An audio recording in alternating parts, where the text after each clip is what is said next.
আজ আমি আপনাদের জন্য ৩টি আলাদা আলাদা গল্প নিয়ে এসেছি। এর মধ্যে ২টি গল্প গ্রামের রহস্যময় ঘটনাকে ঘিরে, আর একটি ডার্ক ওয়েব নিয়ে, যা একটু আলাদা আর আরও বেশি ভয়ঙ্কর বিষয়। আপনারা অনেকেই বলেছিলেন একদম সত্যিকারের ভয় লাগার মতো গল্প শোনাও, তাই নিন, এই রইল আজকের গল্পগুলো। গল্পগুলো শুনে অবশ্যই কমেন্ট করবেন। আপনাদের সবার কমেন্ট আমার দরকার, আর গল্প ভালো লাগলে লাইক আর হাইপ করতেও ভুলবেন না, কারণ আমি আপনাদের দেখছি। কিভাবে সেটা জানতে পারবেন পরের গল্পে। গল্প শুরু করার আগে আমি একটা ডিসক্লেইমার দিতে চাই। এই ডিসক্লেইমার কেন জরুরি সেটা গল্প শোনার পরেই আপনারা বুঝতে পারবেন। এই গল্পটি সম্পূর্ণ কাল্পনিক। এতে বর্ণিত চরিত্র, ঘটনা ও পরিস্থিতি সবই কল্পনার উপর ভিত্তি করে তৈরি। কোনো জীবিত বা মৃত ব্যক্তির সঙ্গে কিংবা কোনো বাস্তব ঘটনার সঙ্গে এর কোনো সম্পর্ক নেই। এই গল্পের উদ্দেশ্য শুধুই বিনোদন আর সাসপেন্স তৈরি করা, কাউকে ভয় দেখানো বা আঘাত করা নয়। আর হ্যাঁ, যদি সাইকোলজিক্যাল হরারে আপনি অস্বস্তি বোধ করেন, তাহলে দয়া করে এটি আর এগিয়ে শুনবেন না। ডার্ক ওয়েব বা ডিপ ওয়েবের কথা আপনারা নিশ্চয়ই শুনেছেন। ডার্ক ওয়েব হলো ইন্টারনেটের সেই অংশ যেখানে দুনিয়ার সব বেআইনি আর ভয়ঙ্কর কাজকর্ম চলে। কাউকে অপহরণ করে নির্যাতন করা হয়, কাউকে জীবন্ত পুড়িয়ে দেওয়া হয়, আবার কাউকে খুন করা হয়। এমনকি মানুষ খুন করানোর জন্য হিটম্যান পর্যন্ত কেনাবেচা হয়। এসব লেনদেন হয় বিটকয়েনের মতো ডিজিটাল কারেন্সিতে।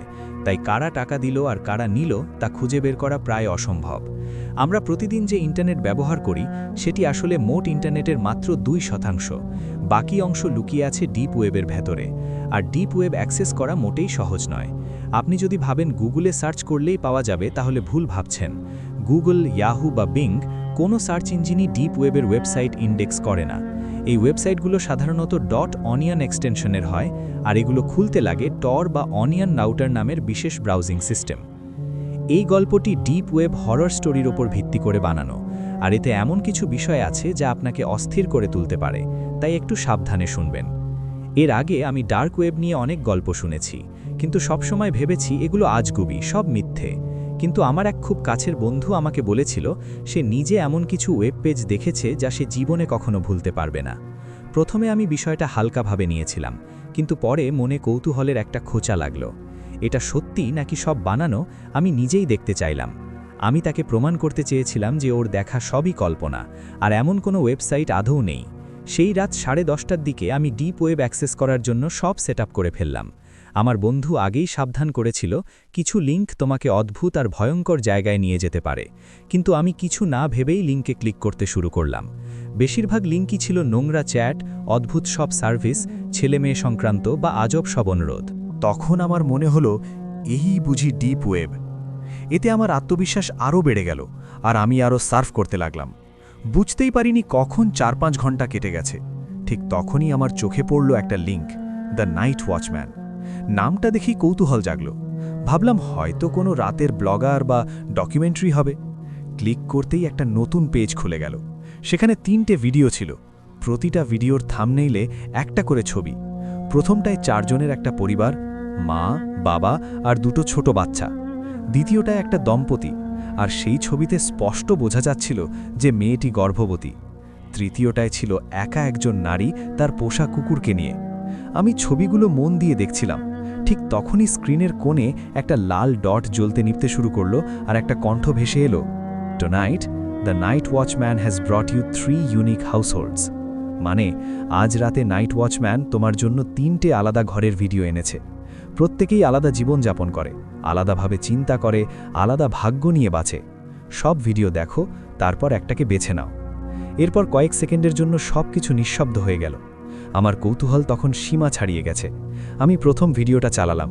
সেখানে সেই পরিবার টিভি দেখছে, বাচ্চারা খেলছে, একসঙ্গে ডিনার করছে, তারপর বাচ্চাদের ঘুম পাড়াচ্ছে। স্রেফ তাদের দৈনন্দিন জীবন। অদ্ভুত লাগছিল, যেন আমি কারো ব্যক্তিগত জীবনের ভেতর উঁকি দিচ্ছি। হঠাৎ ভিডিওটা বন্ধ হয়ে গেল, আর আমি যেন একটু স্বস্তির নিঃশ্বাস ফেললাম। তবুও কি এক অজানা টানে আমি দ্বিতীয় ভিডিওটা চালালাম।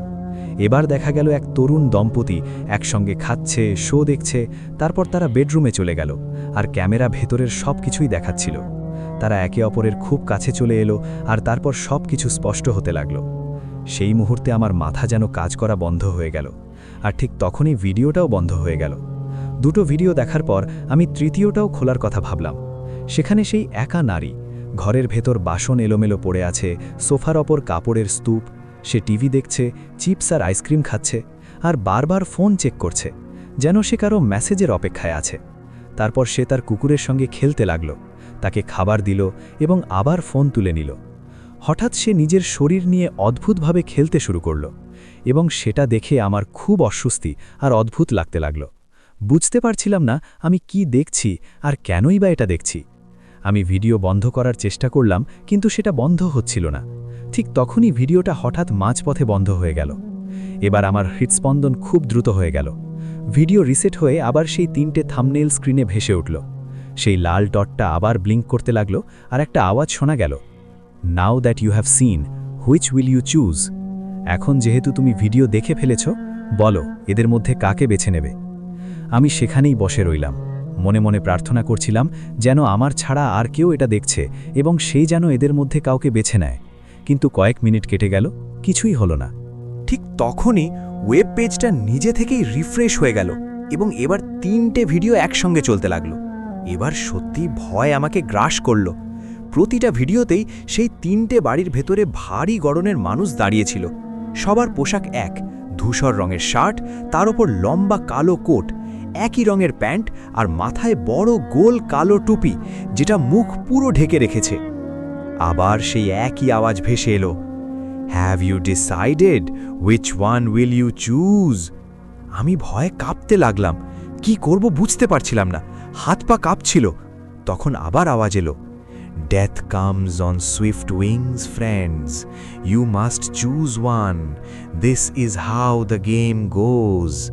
আমাদের দুর্ভাগা বন্ধুদের জন্য মৃত্যু খুব দ্রুত আসে, তোমাকে একজনকে বেছে নিতেই হবে, এটাই গেমের নিয়ম। তখন আমি বুঝে গেলাম, গেম মানে কারো মরতে হবে আর কারো বাঁচতে হবে, আর সেই সিদ্ধান্ত আমাকে নিতে হবে। আমি মাউস তুলে ক্লোজ বাটনে ক্লিক করলাম, কিন্তু পেজটা বন্ধ হলো না। মনে হচ্ছিল সিস্টেমটা আর আমার নিয়ন্ত্রণে নেই, হয়তো কোনো ভাইরাস ইনস্টল হয়ে গেছে। তখন আবার আওয়াজ এলো, before you close, your family will be next. তুমি যদি এই 3 জনের কাউকেই না বেছো, তাহলে পরের বার তোমার পরিবার। এটা শুনে আমি উঠে দাঁড়ালাম, ভয়ে হাত পা কাঁপছিল, আতঙ্ক আমাকে শক্ত করে চেপে ধরেছিল। আমি নিজেকে বললাম, না, আমি এটা করতে পারি না, এটা নিশ্চয়ই কোনো প্র্যাঙ্ক, কোনো হ্যাকারদের মজা। কিন্তু যদি এটা সত্যি হয়? ঠিক তখনই আবার আওয়াজ এলো, ইটস ডিফিকাল্ট টু ওয়াচ। আমি জানি এটা কঠিন, কিন্তু তোমাকে করতেই হবে। নাইট ওয়াচম্যানকে বলো কোন দিকে যেতে হবে। তখন সব পরিষ্কার হয়ে গেল, আজ কে মরবে সেটা আমাকে ঠিক করতে হবে। আমি আবার 3টে ভিডিও মন দিয়ে দেখলাম। প্রথম পরিবারের দিকে আমি ক্লিক করতে পারলাম না, দ্বিতীয় সেই কাপলকেও পারলাম না, শেষ পর্যন্ত তৃতীয়টায় ক্লিক করলাম। সেখানে একজন একা মহিলা ছিল। ভাবলাম তার তো হারানোর মতো কেউ নেই। ঠিক তখনই নাইট ওয়াচম্যানের ভিডিও আবার স্ক্রিনে ভেসে উঠল। 2 জন ওয়াচম্যান একটা ঘরের দিকে এগিয়ে গেল, আর তৃতীয় জন বাড়ি থেকে বেরিয়ে গেল। আমি ভয়ে জমে গেলাম। আমি তো তৃতীয় ভিডিওর মহিলাকেই বেছে নিয়েছিলাম, কিন্তু ওয়াচম্যান তো তার বাড়ি থেকে বেরিয়ে যাচ্ছে। হঠাৎ তার ভিডিও বন্ধ হয়ে গেল, আর বাকি 2টো ভিডিও বড় হয়ে স্ক্রিনে চলতে লাগল। আমার গা শিউরে উঠল। 2 জন ওয়াচম্যান বাড়ির ভেতরে ঢুকে পড়ল। আবার সেই আওয়াজ, choice has been made, you can return to your work.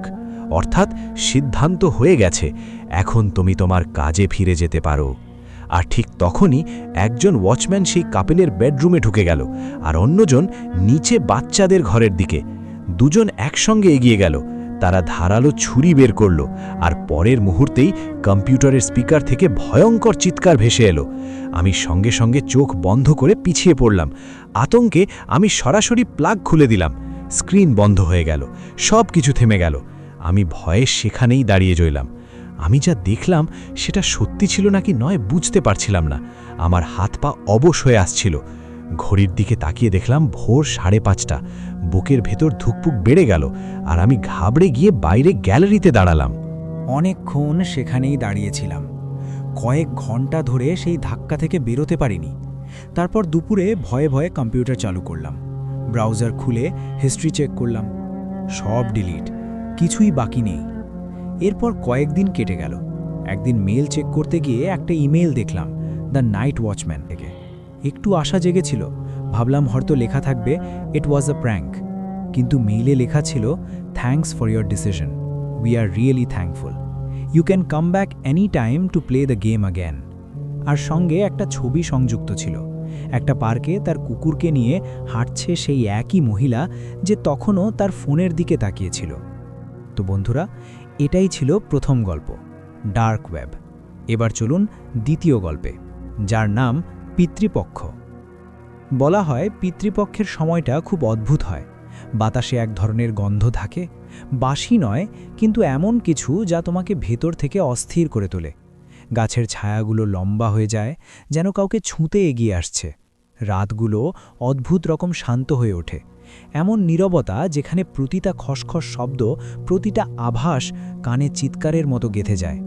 লোকেরা বলে এই সময় এমন কিছু শক্তি জেগে ওঠে যারা সারা বছর ঘুমিয়ে থাকে।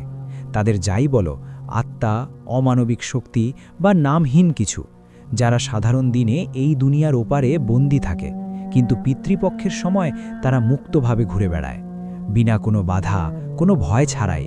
যেন কেউ রাতের সব দরজা একসঙ্গে খুলে দিয়েছে, আর ভেতরের অন্ধকার অবাধে বাইরে ছড়িয়ে পড়ছে। এমন সময়ে মানুষ অকারণে গভীর রাতে রাস্তায় বেরোনো এড়িয়ে চলে, শ্মশানের পথ থেকে দূরে থাকে। বেশিরভাগ মানুষ এসবকে অন্ধবিশ্বাস বলে হেসে উড়িয়ে দেয়, কিন্তু যে নিজে এসবের ভেতর দিয়ে গেছে তার কাছে এটা শুধু গল্প নয়, একটা ভয়ঙ্কর শিউরে ওঠা বাস্তবতা। আর আমার এই গল্পটা আমার বাবার জীবনের এমন এক অংশ যেটা তিনি আজও মনে করলে কেঁপে ওঠেন। ঘটনাটা 2015 সালের সেপ্টেম্বর মাসের, অর্থাৎ আজ থেকে প্রায় 10 বছর আগের কথা। তখন পিতৃপক্ষ শুরু হয়ে গেছে। আমি নান্দের জেলার এক ছোট গ্রামে থাকি। আমার নাম আশা। আমাদের গ্রাম থেকে প্রায় 7 কিলোমিটার দূরে একটা ছোট শহর আছে, যেখানে মানুষ নিত্য প্রয়োজনীয় জিনিসপত্র আর সবজি কিনতে চায়। গ্রাম থেকে শহরে যাওয়ার পথে আরও কয়েকটা ছোট গ্রাম পড়ে। সেই সময় বাবা MIDC এলাকার একটি প্রাইভেট কোম্পানিতে কাজ করতেন। তার শিফট প্রায়ই বদলাতো, কখনো দিনের, কখনো দুপুরের, কখনো আবার রাতের। সেদিন তার দুপুরের শিফট ছিল। বাড়ি থেকে বেরোনোর সময় তিনি বলেছিলেন, আজ আমি তাড়াতাড়ি ফিরব, রান্না করো না, আজ দাওয়াত আছে, সেখান থেকেই ননভেজ পার্সেল আর একটু স্ন্যাক্স নিয়ে আসব। এতটুকু বলেই তিনি কাজে চলে গিয়েছিলেন। তাকে বাইকে যেতে দেখে মনে হয়েছিল আজ তিনি বেশ খুশি, কিন্তু কে জানতো এই যাত্রা তাকে এমন এক জায়গায় নিয়ে যাবে যেখানে মানুষের চেনা দুনিয়া শেষ হয়ে যায়। সন্ধে প্রায় 7টার দিকে তিনি বাড়িতে ফোন করে বলেছিলেন, আমি কোম্পানি থেকে বেরিয়ে গেছি, 8টা বা 8:30টার মধ্যে পৌঁছে যাব। আমরা সবাই তার অপেক্ষায় ছিলাম, কিন্তু 8টা বেজে গেল, 8:30, তারপর 9টা, 9:30। বাবা এখনও এলেন না। ফোন করলাম, সেটাও বন্ধ দেখাচ্ছে। ঘরের সবাই চিন্তায় পড়ে গেল। মনে একটা অদ্ভুত ভয় ঢুকে গেল, যে ভয় কোনো কারণ ছাড়াই আসে, কিন্তু শরীর শিরশির করে তোলে। মায়ের মুখ ফ্যাকাশে হয়ে গিয়েছিল। আমি কোম্পানিতে ফোন করলাম। বাবার এক সহকর্মী বলল, উনি তো অনেক আগেই বেরিয়ে গেছেন, প্রায় 2 ঘন্টা আগে। কি করব, কোথায় খুঁজব, কাকে জিজ্ঞেস করব, কিছুই বুঝতে পারছিলাম না। আমরা শুধু অপেক্ষা ছাড়া আর কিছুই করতে পারছিলাম না।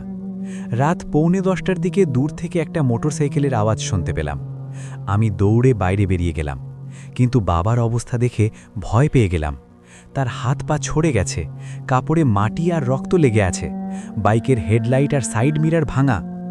এটা দেখে আমি চিৎকার করে বাড়ির লোকদের ডাকলাম। মা আর ভাই দুজনেই বাইরে চলে এলো। আমরা সবাই মিলে বাবাকে ধরে ঘরের ভেতরে নিয়ে এলাম, আর আমি তাড়াতাড়ি করে পানি নিয়ে এলাম। সবাই একসঙ্গে প্রশ্নের বন্যা বইয়ে দিলাম। কোথায় ছিলেন, কিসের সঙ্গে ধাক্কা লেগেছে, ফোন কেন বন্ধ ছিল, রাস্তায় কোনো ঝামেলা হয়েছিল নাকি, বাইক কিভাবে ভাঙল, কোন রাস্তা দিয়ে এসেছেন?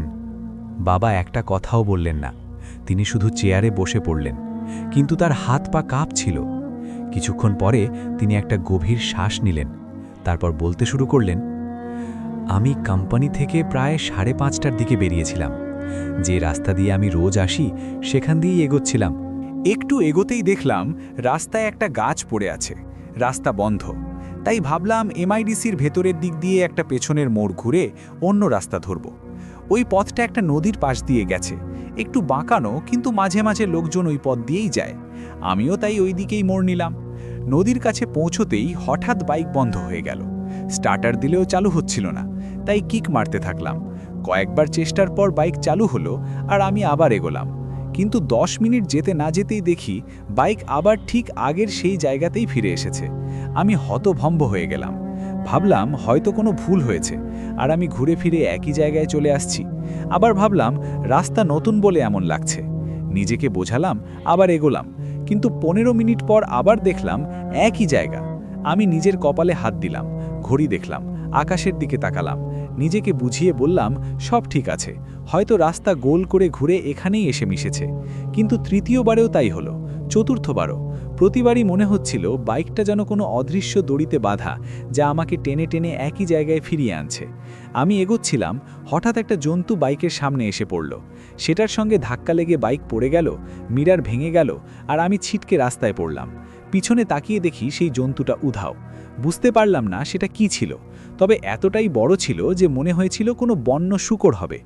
আমি পড়ে গিয়েছিলাম ঠিকই, কিন্তু প্রাণঘাতী আঘাত লাগেনি, হাত পা ছড়ে গিয়েছিল।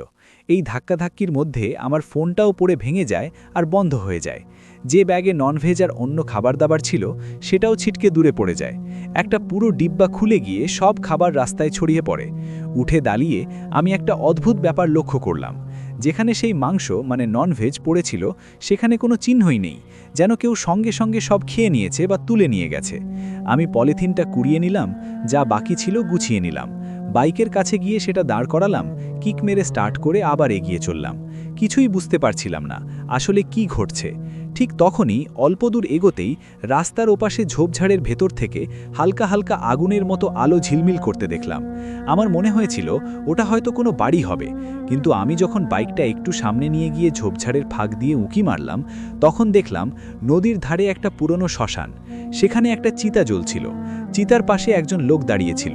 লোকটার কাঁধ ঝুলেছিল, মাথাটাও সামান্য নিচু, যেন একদৃষ্টিতে আগুনের দিকে তাকিয়ে আছে। মনে হলো হয়তো মৃত মানুষের কোনো আত্মীয়। লোকটা জ্বলন্ত চিতার ঠিক ওপাশে দাঁড়িয়েছিল। আমি এসব ভাবছিলাম, এমন সময়ে বাইকটা ঠিক সেই জায়গার সামনে এসে হঠাৎ বন্ধ হয়ে গেল। রাতের অন্ধকারে আগুনের হলুদ লাল আলো ভীষণ নির্জন আর বিষণ্ণ লাগছিল। পুরো দৃশ্যটা বুক ভারী করে দিচ্ছিল। আমি আবার বাইক স্টার্ট দেওয়ার চেষ্টা করতে লাগলাম। তখনই খেয়াল করলাম লোকটা চিতার পাশে কিছু একটা করছে। সে জ্বলন্ত চিতার একেবারে কাছে, মাত্র 2 পা দূরে চলে গিয়েছিল। অবাক করার বিষয়, সেই দাউ দাউ আগুনের শিখার কোনো প্রভাবই তার উপর পড়ছিল না। আমার মনে হলো হয়তো কেউ আত্মহত্যা করতে যাচ্ছে, কিন্তু পরের মুহূর্তে যা হলো তাতে আমার হৃৎস্পন্দন থেমে যাওয়ার উপক্রম হলো। লোকটা জ্বলন্ত চিতার উপর উঠে পড়ল আর ক্ষুধার্ত পশুর মতো কাঠগুলো এদিক ওদিক ছুটতে লাগল। তার আওয়াজ ছিল ভীষণ ভয়ানক। সেই বিভীষিকাময় দৃশ্য দেখে আমার চোখ স্থির হয়ে গেল। মনে হচ্ছিল শরীরের সব শক্তি নিঃশেষ হয়ে গেছে। হৃৎস্পন্দন আরও দ্রুত হয়ে উঠল, আর ধুকপুক করতে থাকা বুকে আমি সেই ভয়ঙ্কর দৃশ্যের দিকে তাকিয়েছিলাম। ঠিক তখনই লোকটা জ্বলন্ত চিতা থেকে আধপোড়া একটা লাশ টেনে বের করল। লাশটা ছিল একজন মহিলার। তার শরীরে পোড়া কাপড় ঝুলেছিল, চুল আধপোড়া হয়ে মাথার সঙ্গে লেপ্টে গিয়েছিল। আর তখনই সেই পোড়া মহিলা সামহাও উঠে দাঁড়াতে লাগল এবং সেই লোকটার সঙ্গে কিছু বলতে শুরু করল। ওরা যেন পরস্পরের সঙ্গে কথা বলছিল। এসব দেখে আমার মাথা পুরোপুরি অবশ হয়ে গিয়েছিল। হঠাৎ করে দুজনেই একসঙ্গে ঘাড় ঘুরিয়ে আমার দিকে জ্বলন্ত চোখে তাকালো। আমি সঙ্গে সঙ্গে বাইকে কিক মারতে লাগলাম। সামনে একটু ঢাল ছিল, তাই ঠেলে ঠেলে বাইকটা এগিয়ে নিলাম। আবার কিক মারলাম। বাইক স্টার্ট হতেই আমি পেছনে তাকালাম। সেই 2 ভয়ঙ্কর আকৃতি তখন রাস্তায় আমার পেছনে দাঁড়িয়েছিল। আমি ঝটপট গিয়ার বদলে স্পিড বাড়ালাম। তখন সেই জ্বলন্ত মানুষের ছায়া দুটো রাস্তায় আমার পেছনে দৌড়াতে লাগলো। আমি পুরো গতিতে বাইক চালাতে থাকলাম। অনেকক্ষণ পর্যন্ত ওরা আমার পেছনে দৌড়েছিল। কখন যে আমি সেই জায়গা পেরিয়ে এসেছি বুঝতেই পারিনি। একটু এগিয়ে রাস্তার ধারে একটা টিমটিমে বাল্ব দেখতে পেলাম। ওটা ছিল একটা ছোট দোকান। পেছনে তাকিয়ে দেখলাম এখন আর কেউ নেই। আমি বাইকটা সোজা দোকানের সামনে থামালাম। আমার ভীত ঘামে ভেজা মুখ আর ময়লা কাপড় দেখে দোকানদার জিজ্ঞেস করল, কি হয়েছে? দুর্ঘটনা হয়েছে নাকি? আমি তার কাছে পানি চাইলাম। নিজেকে একটু শান্ত করে বললাম, হ্যাঁ, একটু আগে খুব ভয়ঙ্কর একটা দৃশ্য দেখেছি। তারপর তাকে পুরো ঘটনাটা খুলে বললাম, ছলনা, লোকটা, লাশ, সব কিছু। তখন সে আমাকে বলল, মনে হয় আপনি ভুল রাস্তা ধরে ফেলেছিলেন। সম্ভবত শ্মশানের রাস্তা দিয়ে চলে গিয়েছিলেন। এখন পিতৃপক্ষ চলছে। ভালো হয়েছে আপনার কিছু হয়নি। সে দোকানে রাখা পুজোর ঘর থেকে দত্তাত্রেয় ভগবানের একটা ছোট মূর্তি আমাকে দিল এবং বলল, আপনার কাছে যদি এখনও কোনো খাবার বা প্যাকেট থাকে তাহলে সেটা এখানেই কোথাও রেখে দিন বা ফেলে দিন, তারপরই এখান থেকে চলে যাবেন, কোথাও থামবেন না আর পেছনে ফিরে তাকাবেন না। তারপর সে আমাকে সামনে যেতে বলল। তখন আমার বিশ্বাস হলো যে আমার ওপর হওয়া ছলনাটা বুঝি শেষ হয়েছে। বাবার মুখে এই কথা শুনে আমরা সবাই ভীষণ ভয় পেয়ে গিয়েছিলাম, কারণ পরে জানতে পেরেছিলাম যে যেখানে বাবার বাইক বন্ধ হয়েছিল সেখানে প্রতি বছরই দুর্ঘটনা ঘটে। এমন দুর্ঘটনা যেখানে মানুষ হয় মারা যায়, নয়তো হাসপাতালে পৌঁছানোর আগেই প্রাণ হারায়। বাবার ভাগ্য ভালো ছিল আর পূর্বপুরুষদের আশীর্বাদ ছিল বলেই সেদিন রাতে তিনি বড় কোনো চোট ছাড়াই সুস্থভাবে বাড়ি ফিরে এসেছিলেন। পিতৃপক্ষের সময় শুধু মানুষই নয়, অদ্ভুত শক্তিরাও তাদের অপূর্ণ ইচ্ছা পূরণ করার সুযোগ পায়। তারা তাদের প্রাপ্য যা কিছু তা নিতে বেরিয়ে পড়ে। সেদিন রাতে বাবার কাছে যে খাবার দাবার ছিল, বিশেষ করে মাংস, আমার মনে হয় সেই কারণেই তার সঙ্গে এসব ঘটেছিল। তো বন্ধুরা, এটাই ছিল দ্বিতীয় গল্প। এবার চলুন তৃতীয় গল্পে। কে কে তুই? দূরে থাক, দূরে থাক, ছাড়, ছাড় আমাকে, ছেড়ে দে, আমাকে যেতে দে। এভাবে চিৎকার করতে করতে আমার বড় ভাই দুপুরবেলা ঘুমের মধ্যেই ছটপট করছিল। এখন তো তার এই অবস্থার সঙ্গে আমরা অভ্যস্ত হয়ে গিয়েছিলাম। প্রায় 1 মাস ধরে এইসব চলছিল। আর কারণ ছিল সেই পুরনো ভাঙা মাটির বাড়িটা। গ্রামের একেবারে বাইরে একটা দোতলা মাটির বাড়ি ছিল। চারদিকে ঘন গাছপালা, সামনে বড় উঠোন আর পেছনে একটা পুরনো শুকনো কুয়োর মতো জায়গা যা ভেঙে পড়ার অবস্থায় ছিল। জানালা, দরজা, ছাদ সবই সময়ের সঙ্গে পচে গিয়েছিল। সামনের একটা ঘর ছাড়া পেছনের 2-3টে ঘর আজও বন্ধ ছিল। দিনে বাড়িটা শুধু ফাঁকা আর পরিত্যক্ত লাগত, কিন্তু রাতে একেবারে ভূতের বাড়ির মতো দেখাতো। তখন গরমের সময় রোদ এমনভাবে পড়ত যে শরীর থেকে ঘাম পানির মতো ঝরতে থাকত। এমন অবস্থায় আমাদের ক্রিকেট খেলার জন্য একটা ঠিকঠাক জায়গার দরকার ছিল, আর আমরা সেই জায়গাটাকেই বেছে নিয়েছিলাম। চারপাশে এত গাছপালা ছিল যে সরাসরি রোদ ভেতরে ঢুকত না। একদিন দুপুরবেলা আমি, আমার ভাই পিন্টু আর গ্রামের তার 7-8 জন বন্ধু, আমরা সবাই মিলে সেই ভাঙাচোরা বাড়িটার কাছে খেলতে গিয়েছিলাম। খেলতে খেলতে ভাই একটা জোরালো শট মারল, আর বলটা সোজা ছাদ বেয়ে গড়িয়ে বাড়ির ভেতরে চলে গেল। আমরা সবাই একে অপরের দিকে তাকিয়ে রইলাম। এবার বল আনতে যাবে কে? কেউ প্রশ্ন করল। তখন আমার ভাই বলল, আমি নিয়ে আসছি, আর সে দৌড়ে বাড়ির ভেতরে ঢুকে গেল। অনেকক্ষণ কেটে গেল, কিন্তু ভাই আর বাইরে এলো না। তখন আমাদের ভয় লাগতে শুরু করলো। শেষে আমি সবাইকে নিয়ে বাড়ির ভেতরে ঢুকলাম। চারদিকে মাটি, মাকড়সার জাল আর ভাঙা ধুলোয় ঢাকা জিনিসপত্র পড়েছিল। মোবাইলের টর্চ জ্বালিয়ে আমরা পথ খুঁজে একটার পর একটা ঘরের দিকে এগোলাম। আমি পরের ঘরটার কাছে পৌঁছে দরজা খুললাম, আর ভেতরে যা দেখলাম তাতে আমার আত্মা কেঁপে উঠল। আমার বড় ভাই প্রায় 2 ফুট ওপরের দিকে শূন্যে ভাসছিল, আর তার সামনে মাটির ভেতরে নামা একটুখানা বেসমেন্টের দরজা খোলা ছিল। তার পাশেই যেন কেউ দাঁড়িয়ে আছে। ঠিক তখনই মোবাইলের আলো সেই দিকে পড়তেই বেসমেন্টের ঢাকনাটা বিকট শব্দে ধড়াম করে বন্ধ হয়ে গেল, আর সেই মুহূর্তেই ভাই নিচে পড়ে গেল। আমরা সবাই চিৎকার করতে করতে কোনো রকমে তাকে টেনে বাইরে বের করে আনলাম। কিন্তু বাইরে বেরোনোর সময় আমার মনে হলো যেন কেউ আমার কলার ধরে আমাকে পেছনের দিকে টানছে। এই অনুভূতি শুধু আমার নয়, সবারই হয়েছিল। সবারই মনে হচ্ছিল কেউ যেন তাদের পেছনে টেনে ধরছে। আমি জোরে ঝাঁকুনি দিয়ে নিজেকে ছাড়ালাম, আমার শার্ট ছিঁড়ে গেল। তবু কোনোভাবে আমরা ভাইকে বাড়িতে নিয়ে এলাম। সে তখনও অজ্ঞান ছিল। মা সঙ্গে সঙ্গে বাবাকে ডাকলেন, আর বাবা তাড়াতাড়ি ডাক্তারকে নিয়ে এলেন। আমরা ভয়ে কাঁপতে কাঁপতে পুরো ঘটনাটা বললাম। শুনেই বাবা চিৎকার করে উঠলেন, কে বলেছিল তোদের ওখানে যেতে? ওই হাসপাতালের পাশে। আমরা সবাই অবাক হয়ে তার দিকে তাকালাম। তখন বাবা বললেন, ওই জায়গাটা অভিশপ্ত। কতবার তোদের বুঝিয়েছি, কিন্তু তোদের মাথায় কিছু ঢোকে না। তোদের ওই জায়গাতেই যেতে হবে। পাগল সব, একদিন মরে যাবে। সারাদিন সবার বকুনি খেয়ে আমরা চুপচাপ নিজের নিজের ঘরে বসে রইলাম। সেদিন রাতে দাদু আমাকে একটা গল্প বললেন, প্রায় 30-40 বছর আগের কথা। তখন আমাদের গ্রাম খুব ছোট ছিল, গাড়ি ঘোড়া কিছুই ছিল না। ছোটখাটো কোনো কাজ পড়লেই শহরে যেতে হতো। সেই সময় গ্রামে এক নতুন ডাক্তার এসেছিলেন। তার হাতে যেন জাদু ছিল। যে কোনো রোগী হোক তিনি চিকিৎসা করতেন।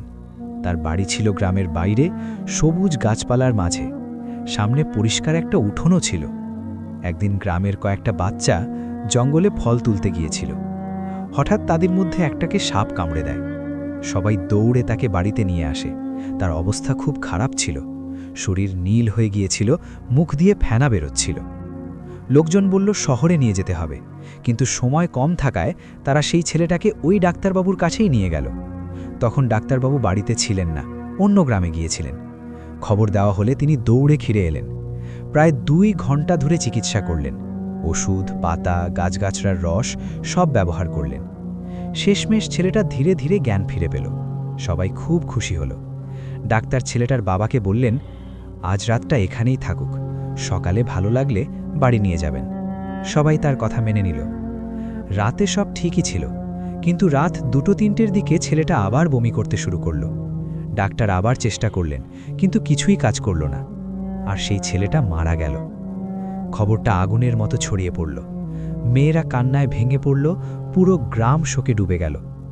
ধীরে ধীরে গ্রামে গুজব ছড়ালো যে ডাক্তারবাবুর ভুল চিকিৎসার জন্যই ছেলেটার মৃত্যু হয়েছে। লোকজন তাকেই দায়ী করতে লাগল। রাগে কিছু মানুষ তাকে মারধরও করেছিল, কিন্তু পঞ্চায়েতের লোকজন মাঝখানে এসে তাকে বাঁচালো। সেই রাতেই ডাক্তারবাবু তার পরিবারসহ ওই বাড়ি আর গ্রাম ছেড়ে কোথাও চলে গেলেন। তারপর থেকে ওই বাড়ির কাছে, মানে ওই হাসপাতালের কাছে আর কেউ যেত না।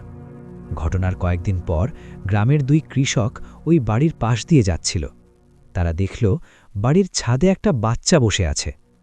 কাছে গিয়ে দেখেই তাদের মাথা ঘুরে গেল, কারণ সেই বাচ্চাটা আর কেউ নয়, সেই সাপে কাটা ছেলে যে মারা গিয়েছিল। ভয় পেয়ে তারা দৌড়ে গ্রামে ফিরে এসে সবাইকে ঘটনাটা জানালো। এরপরও গ্রামের অনেক মানুষ কখনো হাসপাতালের ছাদে, কখনো জানালায়, কখনো দরজার কাছে সেই ছেলেটাকে বসে থাকতে দেখেছে, কিন্তু কেউই আর কখনো ওই হাসপাতালের কাছে যাওয়ার সাহস করেনি। দাদুর এই কথা শুনে আমরা সবাই ভয়ে শিউরে উঠেছিলাম। আমরা ঠিকমতো সামলাতে না সামলাতেই দাদু আবার বলতে শুরু করলেন। তিনি নিজেও একদিন দুপুরবেলা ওই জায়গায় গিয়েছিলেন।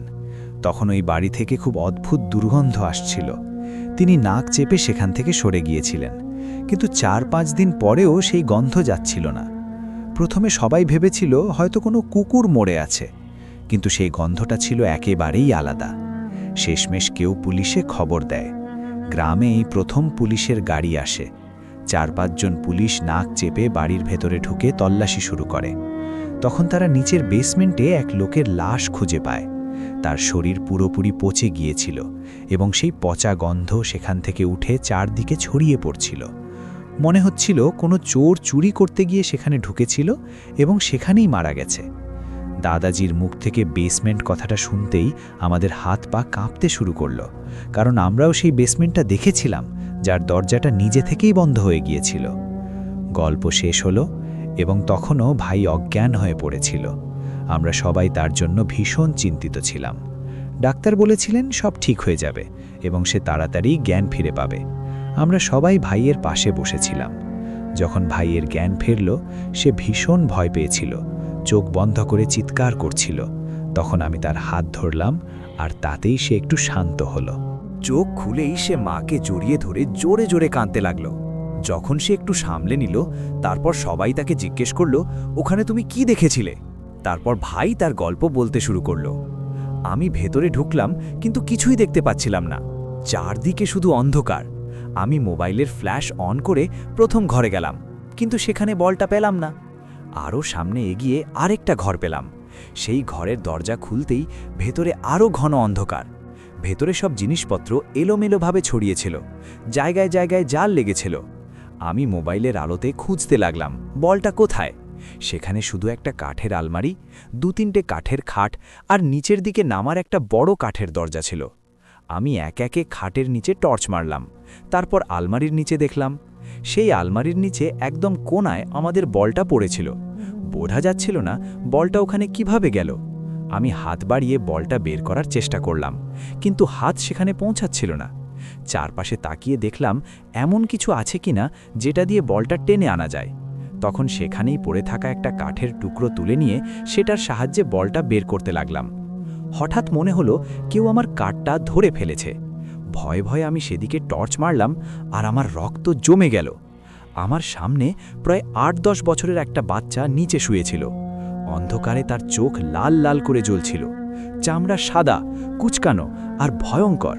ওটা দেখে আমি পিছিয়ে যেতে লাগলাম, কিন্তু সেই বাচ্চাটা সাপের মতো নিচ দিয়ে গড়িয়ে দ্রুত এসে আমার পা ধরে ফেলল। আমি চিৎকার করতে লাগলাম, ছেড়ে দে আমাকে, কিন্তু আমার আওয়াজ বাইরে যাচ্ছিল না। সে আমাকে নিচে ফেলে দিল আর আমার বুকের উপর বসে পড়ল। হাতাহাতির মধ্যে আমার মোবাইল হাত থেকে পড়ে গেল আর ফ্ল্যাশলাইটও বন্ধ হয়ে গেল। এরপর চারদিকে আরও বেশি অন্ধকার নেমে এলো। আমি আবার চিৎকার করার চেষ্টা করলাম। ঠিক তখনই মনে হলো সে আমার বুকের উপর চেপে বসেছে। তার ওজন এতটাই ছিল যে আমি উঠতেই পারছিলাম না। অনেক কষ্টে সব শক্তি দিয়ে উঠে পালানোর চেষ্টা করলাম। ঠিক তখনই সে পিছন থেকে লাফিয়ে আমার কাঁধে পড়ল আর আমাকে জোরে মাটিতে ফেলে দিল। সে আমার পা ধরে আমাকে সেই বেসমেন্টের দিকে টানতে লাগলো, কিন্তু পড়ে যাওয়ার সময় আমার মাথায় জোরে আঘাত লেগেছিল আর তখন আমার চোখ বন্ধ হতে শুরু করলো। তারপর আর তেমন কিছু মনে নেই, শুধু মনে হলো কেউ যেন আমার মুখের ওপর তীব্র আলো ফেলছে আর আমি চোখ বন্ধ করে নিয়েছিলাম। এতটুকু শুনেই দাদাজি বলে উঠলেন, আরে বাবা, ওটা আলো ছিল না, তোর ভাই তোকে খুঁজতে খুঁজতে ভেতরে ঢুকে পড়েছিল। এই কথা শুনে আমার ভাই আমার দিকে তাকিয়ে রইল। তারপর দাদাজি আমাদের সব বাচ্চাদের বুঝিয়ে বললেন, ওই জায়গায় আর কখনো যাবে না। আজ এই ঘটনার প্রায় ২৭ বছর হয়ে গেছে আর এখন আর কোনো সমস্যা নেই। ওই ভাঙা বাড়ির জায়গায় এখন একটা সরকারি অফিস তৈরি হয়েছে। তবুও আমি আপনাদের সবাইকে এতটুকুই বলবো, আপনি যদি কখনো কোনো অচেনা বা নির্জন জায়গায় যান তাহলে একটু সাবধান থাকবেন, কারণ কিছু জায়গা সত্যিই ভৌতিক হতে পারে। তো বন্ধুরা, আজ আপনারা ৩টি গল্প শুনলেন। এই ৩টি গল্পের মধ্যে কোন গল্পটা আপনাদের সবচেয়ে ভালো লেগেছে কমেন্ট করে অবশ্যই জানাবেন। আর হ্যাঁ, সবচেয়ে জরুরি কথা, ভিডিওটা লাইক আর শেয়ার করতে ভুলবেন না। আজকের মতো এখানেই শেষ। আবার দেখা হবে পরের এপিসোডে আরও এক ভয়ঙ্কর গল্প নিয়ে। ততক্ষণ পর্যন্ত ধন্যবাদ আর শুভরাত্রি।